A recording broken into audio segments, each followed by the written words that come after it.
이어서 저희 메인 또 두 번째 사례 발표는 제가 정말 팬심을 갖고 있는 기업이기도 한데요.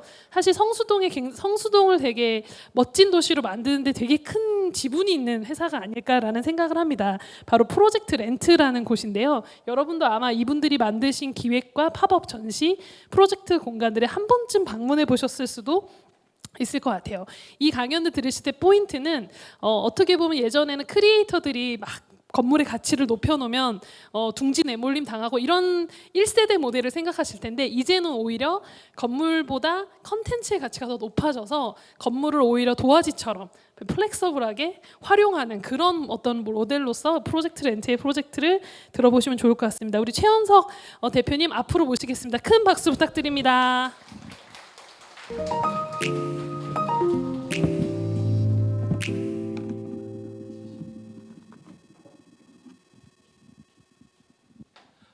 네, 안녕하세요. 프로젝트 렌트의 최원석입니다. 길 가다 혹시 알짜 보신 분들, 성수동에서 좀 노신 분들은 가끔 보셨죠? 네, 생각으로 저희가 성수동에서 스타트를 한 지가 이제 사실 놀기 시작한 것까지 합쳐서 이제 5년 차인데요. 생각으로 많은 게 바뀌었더라고요. 자, 일단 오늘 주제는 크리에이터들의 오프라인 포트폴리오 시대를 연다. 사실은 저 제목을 수현 대표님이랑 잠시 얘기를 하다가 정했는데, 사실 시작은 정말 사소했어요. 저는 이제 디자인 전공이거든요. 근데 디자이너들이 무언가를 디자인을 해서 사람들에게 보일 방법이 없더라고요. 클라이언트가 골라주지 않으면. 그래서 이 브랜드 너무 좋은데 보여주고 싶어. 사실 이런 상상에서 시작을 했습니다. 시작할 때는 저기 6.5평, 개인적으로 좋아하는 메시커피 옆이어서 맛있는 커피를 먹을 수 있겠다는 일념으로 얻었어요. 그리고 저 당시만 해도 월세가 워낙 저렴해서 안 되면 대리운전을 해서라도 월세는 낼 수 있겠지, 이런 마음으로 질렀던 것 같아요. 근데 이제 한 가지 가장 큰 차이는, 저희는 공간이라는 걸 팔기 위해서 쓰겠다가 아니라 일종의 광고판으로 쓰겠다고 생각한 게 가장 큰 차이였던 것 같아요. 작은 브랜드들이 홍보를 하려고 할 때 사실 좋은 솔루션이 없거든요. 그래서 광고판으로 만들겠다고 2018년에 이제 손을 댔죠. 이게 저희 1호점 공사할 때 모습이에요. 그리고 그곳에다가 작지만 재미있는 이야기를 가진 브랜드들을 모아서 사람들을 만나게 해주면 새로운 가능성이 생길 것 같아 라고 좋은 말로 얘기하고 제가 즐겼어요. 왜? 너무 좋더라고요. 저희 거리가 원래 한번 만들어지면 잘 변화가 없잖아요. 근데 그냥 제가 좋아하는 브랜드들이 계속해서 거리에 찾아오는 상황이 됐던 게 너무 좋았던 거예요. 첫 번째 시작은 가로수길에서 공사 예정지인 공간에서 시작을 했습니다. 마침 건물주님께서, 원래 저희 렌트를 만들어 놓고 전혀 아직 스타트를 못하고 있는 시점이었는데 주님께서 허락을 하셨죠. 써봐라. 그래서 저에게 주어진 시간은 총 25일이었어요. 그래서 3일 동안 준비해서 22days라는 이름으로 가로수길 뒷골목에서 팝업을 했어요. 자, 이거 다 하는데 네, 솔직하게 마진 없이 500만 원 썼어요. 근데 정말 이 매장 보면 사실 어떻게 보면 다 재활용품의 쓰레기통이에요. 그런데 정말 재밌는 건 22일이라는 날짜가 지나가면서 저 매장이 사라질 때 사람들이 해준 말이에요. 뭐냐? 심지어 여기 화장실도 없거든요. 먼지도 나요. 왜? 바닥에 코팅이 안 돼 있으니까. 그런데 이렇게 인테리어 잘했는데 아깝게 왜 없애세요? 라고 얘기를 하시더라고요. 여기서 저희는 고민을 해봐야 돼요. 사람들이 공간을 즐기고 소비하는 게 과연 하드웨어인가? 저는 이때 가장 큰 고민을 하게 됐던 것 같아요. 22일 동안 실제 결제 건수가 한 5천여 건이 좀 넘어서 한 1,000만 명 정도가 오셨고요. 실제는 이제 말 그대로 둘러보고 가신 분까지 하면 한 거의 2만 명 정도가 오셨던 것 같아요. 저희는 그래서 거리를 하나의 오프라인 매거진처럼 만들고 싶었어요. 그래서 변화가 없는 거리에 작은 매거진처럼 또다시 방문하고 즐길 수 있는 이야기들을 풀어놓을 수 있다고 하면 우리 일상이 좀 더 즐거워지고 의미 있을 거다. 그렇게 시작을 했는데 지금은 좀 난리죠. 그래서 작은 브랜드들이 오프라인으로 나오려고 할 때 생각으로 갖춰야 될 게 정말 많아요. 사실 성수동에 이루어지는 팝업의 대다수가 불법입니다. 법적으로 관계성을 확보하지 않은 상태에서 하고 있어요. 근데 작은 브랜드들이 뭔가를 시작할 때 가장 큰 허들이 한 가지가 부동산이에요. 왜? 본인만의 공간이 없기 때문에 일단 부동산 알아봐야 되죠.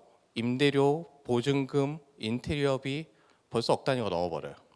그러다 보니까 대부분 시도조차 하지 못해요. 그러한 사람들한테 시도를 할 수 있도록 하는 리테일 플랫폼을 만들어 보자라고 지금 이제 정리를 하고 있고요. 그래서 첫 시작으로 사람들에게 평양 슈퍼마켓이라는 이름으로 렌트가 정식으로 좀 알려지게 됐어요. 사실 이러한 저희가 기획 프로젝트라는 걸 가끔 했던 가장 큰 이유는 저희가 시작하던 무렵만 해도 공간을 이렇게 플렉서블하게 바꿔가면서 쓴다라는 개념을 열심히 설명하는데 이해를 잘 못하시더라고요. 그래서 어떻게 해요? 보여드려야겠다. 저희가 생각하는 기획 프로젝트란 일종의 참고서 같은 프로젝트였어요. 이렇게 쓸 수도 있습니다. 그래서 사실 지금 보면 별거 아닌 몇 가지의 탈북자분이 만드신 세터민이라고 하죠. 그분이 만드신 과자를 리패키징을 해서 평양 슈퍼마켓이라는 이름으로 했고 그게 잘 되다 보니까 딴 데 가서 또 해줘 라고 하고 ABC 방송국까지 나갔어요. 저희는 잡혀갈까 봐 정말 걱정했거든요.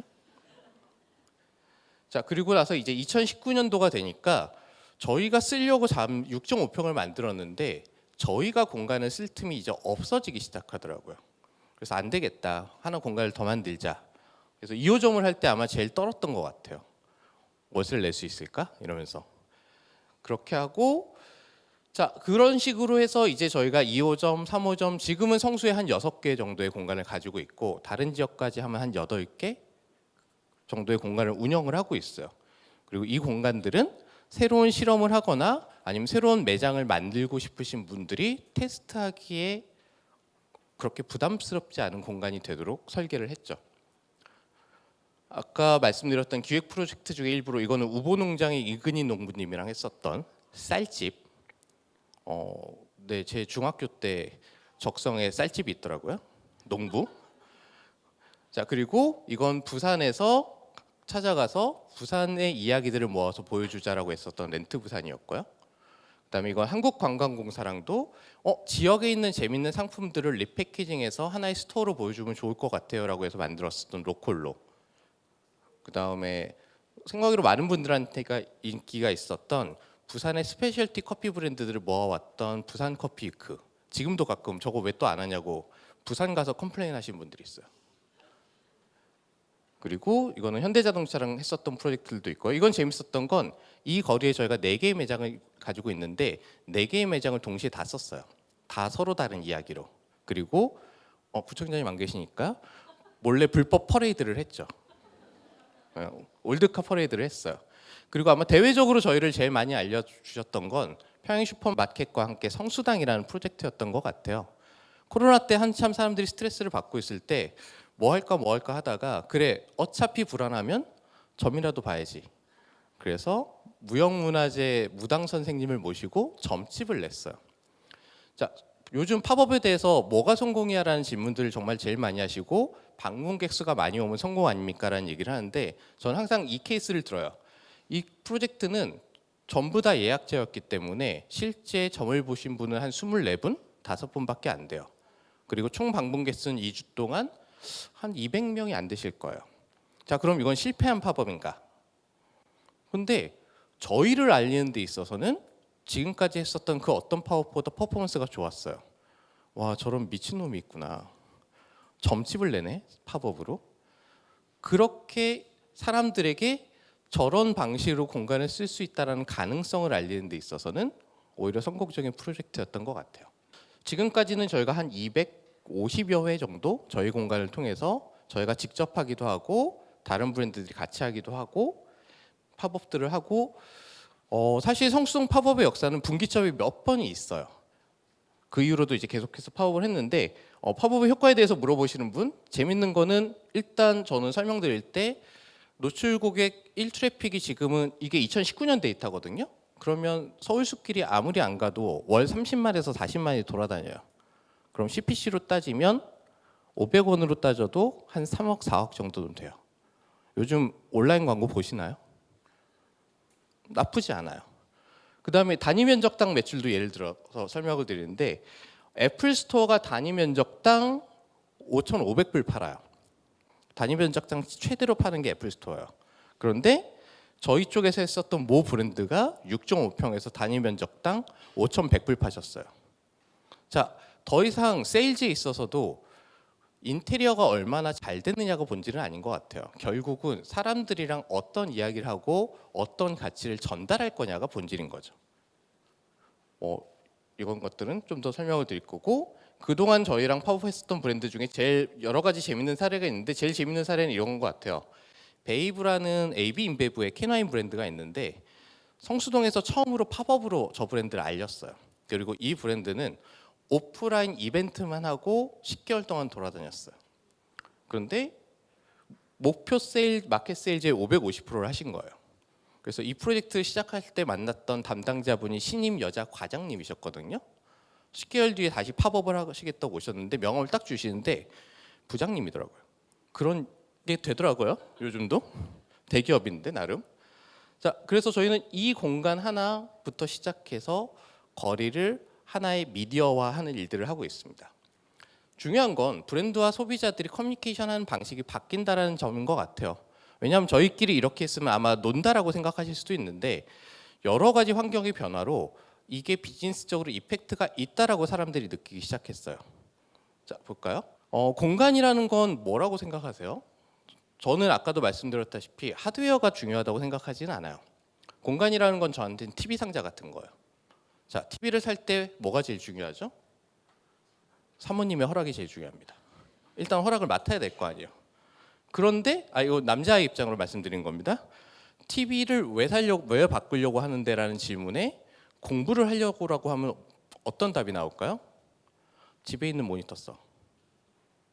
새로운 TV를 사야 할 합리성을 주지 않아요. 그렇지만 새로 인테리어를 거실을 너무 이쁘게 하고 싶어라고 하는 순간 우리는 좀 더 비슷한 TV나 좀 더 아름다운 TV를 사야 할 이유가 생겨요. 아니면 OTT만 전문적으로 보자. 쓸데없는 TV 안 보고. 그래서 젊은 친구들은 요즘 TV 안 사고 프로젝터를 산대요. 거실에서. 왜? 어차피 넷플릭스 볼 거니까. 자, 결국은 어떤 컨텐츠를 담을 거냐에 따라 가치가 변하기 시작했어요.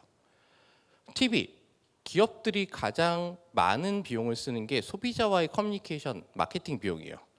안 쓸 수는 없죠. 근데 요즘 제가 항상 하는 질문 중에 한 가지가 얼마 전에 성수동에서 지플립 광고 그 오프라인 행사 엄청나게 크게 했잖아요. 제가 요즘 문득 궁금증이 들어서 물어보는 질문이 한 가지가 있어요. 자, TV에서 지플립 광고 보신 분 있으세요? 여기도 진짜 한 분이 없으시네요. 저 정말 궁금해서 찾아봤거든요. TV 광고가 있더라고요. 근데 문제는 정작 본 사람이 없어요. 놀라울 정도로. TV라는 매체가 가장 많은 커뮤니케이션 비용을 쓰고 있습니다. TV 광고 최소 도달률이 월 10억이에요. TV에서 본 적이 있다. 그게 10년 기준이에요. 자, 지금은 10년이 지났죠? 2011년 기준으로는 이펙트가 마이너스 60%까지 떨어졌습니다. 그런데 저희는 여전히 가장 많은 커뮤니케이션 비용을 TV에 쓰고 있죠. 자, 그렇다라고 하면 인터넷도 있잖아요. 그런데 문제가 있어요. 온라인 서비스에서도 유료 프리미엄 앱 서비스 이용자가 46%를 찍었대요. 어떤 의미일까요? 실제 돈 쓸 만한 고객은 광고를 안 본다는 얘기예요. 그럼에도 불구하고 기업들 그리고 브랜드들은 고객과 만나고 커뮤니케이션을 해야만 되는 상황이 사실 문제인 거죠. 자, 결국 온라인, 저는 미디어도 사실상 온라인이라고 보거든요. 결국은 부족해요. 특히나 경쟁이 치열해진 상태에서 브랜드가 가진 많은 이야기를 전달하기에는 기존 채널들이 들어가는 비용 대비 효율성이 떨어진 거죠. 그래서 저희는 온라인에서 브랜드가 할 수 있는 여러 가지 경험, 이야기들을 가치 있게 전달함으로써 소비자도 즐겁고 그리고 기업도 즐거운 소비자와 브랜드가 관계를 맺는 가치로서의 공간이 앞으로는 의미 있다고 생각을 하고 있습니다. 그래서 이거는 롯데월드랑 르티스 아파트먼트라는 프로젝트도 했고요. 이건 멜릭서라는 브랜드랑 지금 여기 있는 모든 게 다 종이에요. 그리고 맹그로브 부동산이 저희 공간에 와서 맹그로브라는 새로운 공간을 지으면서 그 방을 세일즈하기 위한 부동산을 내기도 했어요. 자, 분기점이 됐었던 몇 가지 프로젝트 중에 하나가 시몬스 하드웨어 스토어죠.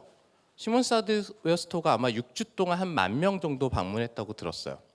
그리고 두 번째 분기점이 있습니다. 뭘까요? 성수의 새로운 한 번 스테이지를 또 찍었던 건 디올이에요. 왜? 그 전까지 아무리 사람들한테 성수가 좋아, 재밌어, 가능성 있어라고 얘기를 해도 전통적인 부자, 전통적인 자본가들은 싫어하셨어요. 동네 구려. 거기 지저분하고 정신 없더라. 그런데 갑자기 여기에 디올이 나타나는 순간 심리적인 벽 하나가 깨져버렸어요. 명품 브랜드가 거길 들어간다고? 그 순간 성수동이라는 가치가 한 번 바뀌기 시작을 한 거예요. 그리고 세 번째가 작년 4월에 했었던 가나 초콜릿 하우스예요. 이게 왜 의미가 있냐면 이건 심지어 성수동 재개발 지구에 있어요. 성수역에서 걸어서 20분 거리. 근데 이 공간에 그럼에도 불구하고 사람들이 너무 많이 와서 업계 사이에서 이슈가 됐어요. 기업들이. 야, 팝업이라는 게 이렇게까지 올 수도 있어? 그리고 관계사들이 다들 물어보다 보니 그 다음부터 팝업 붐이 불기 시작을 했죠. 그래서 아마 비교해 보시면 작년 4월을 기점으로 이때만 해도 대기업 팝업이 한 쿼터에 기껏해야 2개, 3개 있었어요. 그리고 다음 시즌이 가나 초콜릿 하우스가 이제 재밌었던 건 이거죠. 방문객이 그 먼데도 22,000명 정도 왔고요. 재밌는 건 고객이 안 가요. 이렇게도 안 가시더라고요. 자, 저희가 TV 광고를 10초 이상 보게 하는데 얼마나 많은 에너지가 들까요? 그런데 시간 단위로 고객이 브랜드의 정보에 노출되어 있다는 건 더 이상 고객을 푸시하는 게 아니라 당겨야 되는 상황이 됐다는 의미인 것 같아요. 그리고 그해 10월 카페 어메이징 오트가 팝업을 했을 때거든요. 이 팝업이 재밌는 게 이 시점에 소위 블록버스터 팝업들이 성수의 사방에 쭉 늘어나기 시작을 해요. 이때만 해도 제가 기억하는 게 한 6개 정도? 라인 프렌즈, 그 다음에 뭐 쌀창고등학교, CJ가 특히나 많이 질렀고요. 게임 회사들까지 하면 7, 8개의 블록버스터급 팝업들이 들어왔던 것 같아요. 제가 얘기하는 블록버스터는 보통 예산이 10억 정도 이상의 프로젝트들이죠. 근데 그 당시에 사실 이 팝업이 소리 소문 없이 더 이슈가 됐어요. 돈을 많이 썼냐? 아니요. 그냥 방문객들의 후기가 너무 좋아서 저희가 처음엔 많이 안 오셨거든요. 그런데 3주차, 4주차에 너무 많은 분들이 오신 거예요. 그래서 말도 안 되는 상황이 벌어졌죠. 밖에 있는 분들은 안에 있는 사람들이 먹는 거 구경하고 안에 있는 분들은 밖에 있는 사람을 구경하는 상황이 벌어졌어요. 이 무슨 관계죠? 참 행복한 관계죠, 기업의 입장에서. 그런데 즐겨요. 오늘 사진을 남겨야 되니까. 자, 그리고 요번에는 부산에 가서 또 초콜릿 하우스 팝업 시즌 2를 올 초에 했었고요. 이때는 심지어 약간 노는 방식을 또 바꿨어요. 그리고 얼마 전에는 여성분들 아시겠지만 솔브라는 속옷 브랜드를 다행히 허락해 주셔서 저희 마음대로 브랜드를 다 바꿔버렸어요. 근데 이 브랜드 같은 경우에는 저희가 가졌던 불만이 여성의 속옷이 뭔가 로맨틱하고 되게 그렇다라고 남자들은 생각하고 있는데 왜 속옷을 사는 경험은 구려요라고 물어봤거든요. 그래서 다행히 맘대로 하시라고 권한을 주셔서 바꿨더니 커플들이 진짜 많이 오더라고요. 그 다음에 이거는 비욘드라는 브랜드랑 지금 여기 천정부터 시작해서 뒤에 있는 가구까지 모든 가구가 다 종이에요. 친환경이라는 메시지를 주기 위해 모든 게 설계돼서 페이퍼 이즈 이납이라는 프로젝트로 캠페인 프로젝트로 했었던 케이스죠. 얼마 전에는 나뚜르란 브랜드랑도 디지털 미디어로 아이스크림 파인 다이닝을 한 적도 있고요. 자, 이러한 경험들을 통해서 성수동이라는 건 전 세계적으로도 유례 없이 진화한 지역이 된 것 같아요. 이거는 얼마 전에 여름에 광안리에서 했었던 하이볼바입니다. 드셔보신 분이 있는지 모르겠지만, 그리고 얼마 전에는 넷플릭스가 와서 자신의 새로운 OTT를 전시하기 위해서 팝업을 했어요. 그리고 며칠 전에 전 제일 재밌었던 건 이건 것 같아요. 현대자동차와 기아자동차가 잡페어를 하기 위해서 팝업을 하더라고요. 3일짜리. 왜? 고객이 여기 있잖아요. 취업을 하고 그 기업에 대해서 궁금해할 사람들이. 근데 전통적으로 페어로 나가던 장르예요. 근데 이젠 더 이상 페어라는 게 의미가 없고 모든 게 D2C로 넘어가다 보니까 거리로 나오기 시작했다는 가장 큰 변화의 분기점 중에 하나가 아닌가 싶습니다. 성수동은 지금 팝업의 도가니탕이 됐죠. 며칠 전에도 누가 인스타에 올렸는데 보통 이번 주 팝업은 40개 그만 좀 해라. 이젠 사람들이 못 찾아가요. 너무 많은 나머지. 자, 오프라인 스트리트가 새로운 미디어 서비스가 되기 시작한 게 아닌가라는 생각이 들어요. 성수동의 모든 거리는 돈이에요. 벽 하나도 이거 붙이는데도 돈 꽤 많이 들거든요. 건물이 멀쩡한 데 있으면 플래카드 붙이는데 2주면 몇 천이에요. 그런데 벽마다 뭔가 다 붙어 있어요. 사실 제가 생각했었던 가장 완성형의 모델은 맨하튼 스퀘어였던 것 같아요. 저 거리 자체가 어마어마한 상징성과 정보 발신력 그리고 미디어로서의 기능을 가지고 있었는데 정말 재밌는 건 성수는 팝업 스트리밍의 레벨까지 도달을 하면서 전 세계 유례 없는 새로운 미디어로서의 로케이션을 완성을 했어요. 왜? 거기는 단순히 전광판으로 끝나지만 성수는 거리 전체가 계속해서 유기적으로 바뀌면서 새로운 엔터테인먼트와 익스피리언스를 제공하고 있는 거리가 돼버린 거죠. 그래서 아마 경시론 교수님 같은 분이 연구하시면 재밌는 논문이 나올 것 같아요. 외국 애들이 보기에는 이상한 거리죠. 자, 그런데 이게 무슨 문제를 만들기 시작했냐? 부동산의 변화까지 촉발시키기 시작을 합니다. 부동산 개발에 대해서도 가끔 제가 이제 결국은 컨텐츠라는 게 부동산 개발에 영향을 미치기 시작하면서 드리는 얘기인데요. 혹시 이 건물 아세요? 판교에 있는 알파돔시티라는 건물이에요.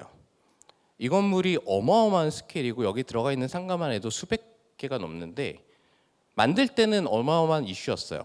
그런데 만들고 불과 몇 년 만에 바로 옆 건물이 생겼어요. 뭐냐? 현대백화점. 그 순간 저 알파돔시티가 붕괴하기 시작했어요. 왜? 컨텐츠의 밀도가 여기가 훨씬 높거든요. 결국 아무리 큰 빌딩을 짓고 아무리 좋은 빌딩을 지어도 사람을 움직이는 건 컨텐츠예요. 왜? 서비스를 쓰는 거니까. 이젠 부동산에 있어서도 컨텐츠가 실질적인 드라이브를 만드는 상황이 된 것 같습니다. 자, 디타워 같은 경우에 만들 경우에도 이 건물도 이슈가 많았다고 들었어요. 왜? 이 어마어마한 자리를 계단형 아케이드를 만들겠다고 잘라냈으니까. 그런데 청계천에서 지금도 살아있는 상가 건물은 디타워밖에 없어요. 끊임없이 사람들이 흐르니까. 무신사도 오프라인에서 행동을 시작을 했고 오프컬리도 마켓컬리도 오프라인에서 뭔가를 시작을 했죠. 더현대서울이 오픈 6개월이 된 시점에 원래 여의도는 리테일의 무덤이라고 불리거든요.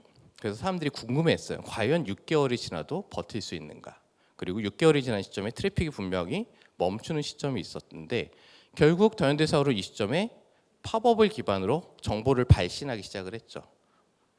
그러다 보니까 다시 가야 할 이유를 만든 거예요. 제일 대표적인 케이스가 피크닉이에요.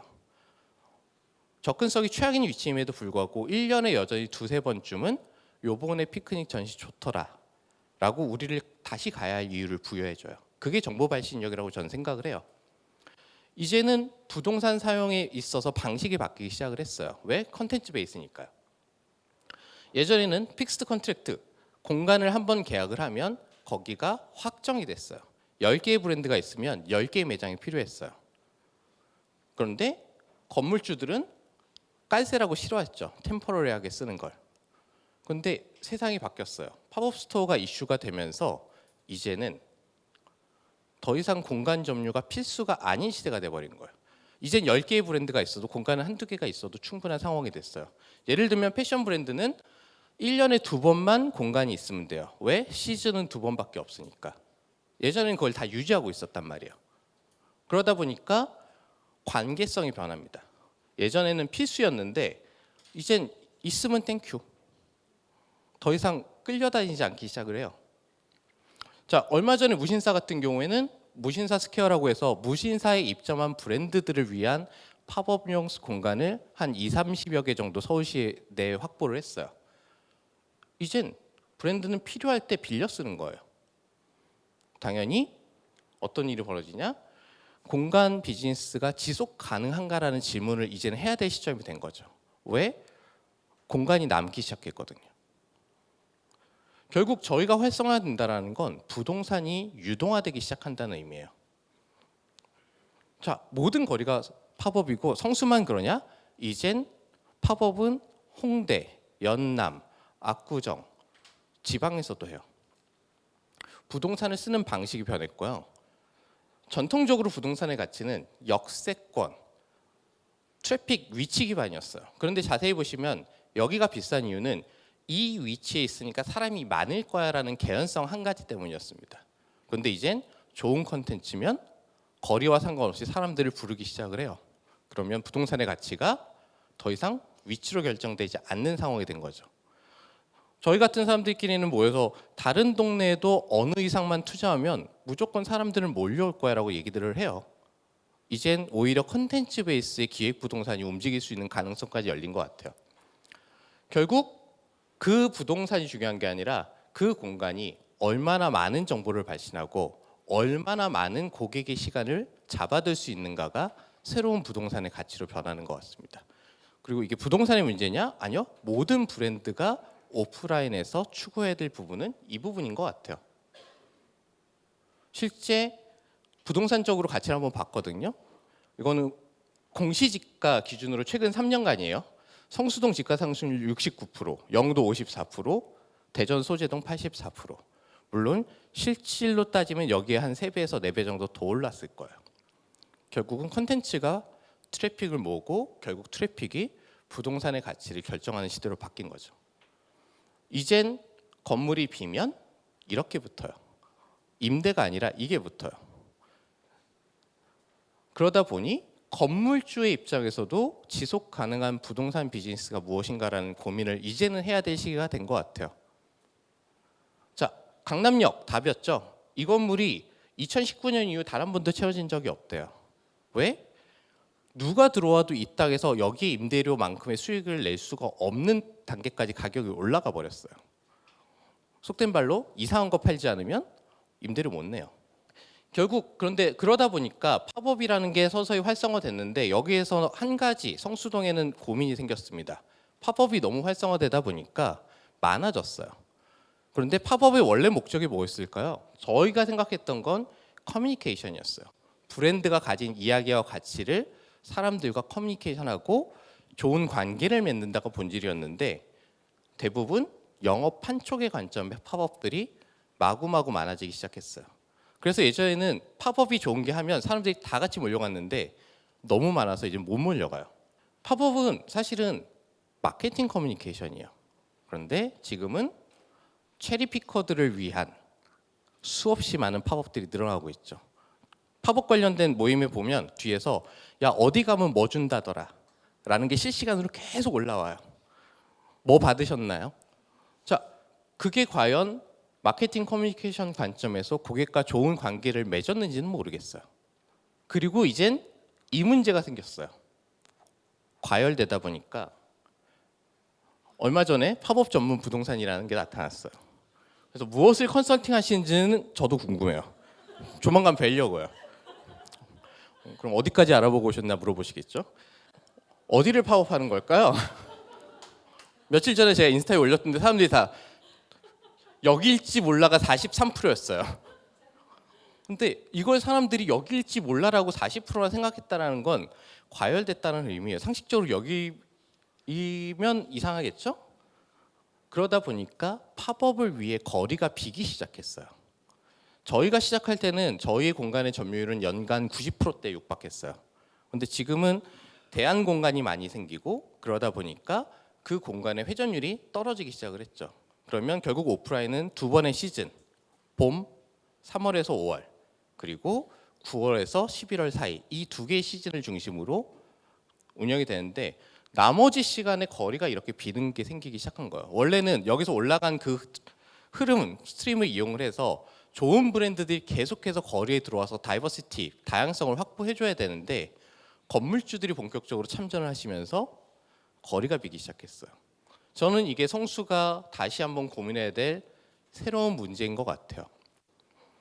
1년에 2번의 시즌을 제외하고 비어버리는 거리가 얼마나 더 의미 있을 수 있을지 잘 모르겠어요. 그리고 체리피커들을 위한 물건을 그냥 나눠주는 판촉 행사라는 게 과연 여기서 무언가의 가치를 기대하는 기업들에게도 그렇게 가치 있는 활동인지 잘 모르겠어요. 그래서 기본적으로 거리가 사람들과 소통한다라는 메시지로 돌아가서 저희는 거리의 지속 가능성, 공간의 지속 가능성을 다시 한번 생각해야 될 시점이 아닌가 싶습니다. 결국 하고 싶은 얘기는 진지하게 먼 걸음을 생각할 때가 됐다라는 말씀인 것 같습니다. 긴 시간 고생 많으셨습니다. 네, 너무너무 재밌고 실제 이걸 다 기획하시고 하신 스토리들을 옆에서 팔로우하면서 너무 재밌었는데 오늘 굉장한 키워드들을 많이 주셨고 특히 이제 뭐 로컬 오너십이나 또 컨텐츠의 밀도, 다시 가야 할 이유 이런 것들을 많이 좀 상기시켜 주신 것 같아요. 저희도 스페이스 클라우드라는 IT 서비스를 운영하는데 한 공간에서 잘 되고 있는데 파티룸이 근데 건물주가 나가라고 하신 거죠. 근데 이분이 옛날 같았으면 어떡해요 이랬을 텐데 그냥 그대로 집기를 옆 건물로 이동했는데 그분의 팬덤과 팬은 다 온라인에 있었기 때문에 굳이 그 하드웨어에 종속되지 않아도 좋았다. 이런 피드백을 대표님 강의를 들으면서 생각이 들었어요. 점점 건물을 우리 플레이스 메이커들이 하나의 툴로 생각하지 그것이 종속되게 하는 내 컨텐츠가 묻히게 하는 그런 방법론이 아니라는 점에서 너무 인상적인 발표였던 것 같습니다. 이따 패널 토크 때 많은 질문 남겨주시면 대표님이 더 재밌게 포인트를 잡아주실 것 같습니다.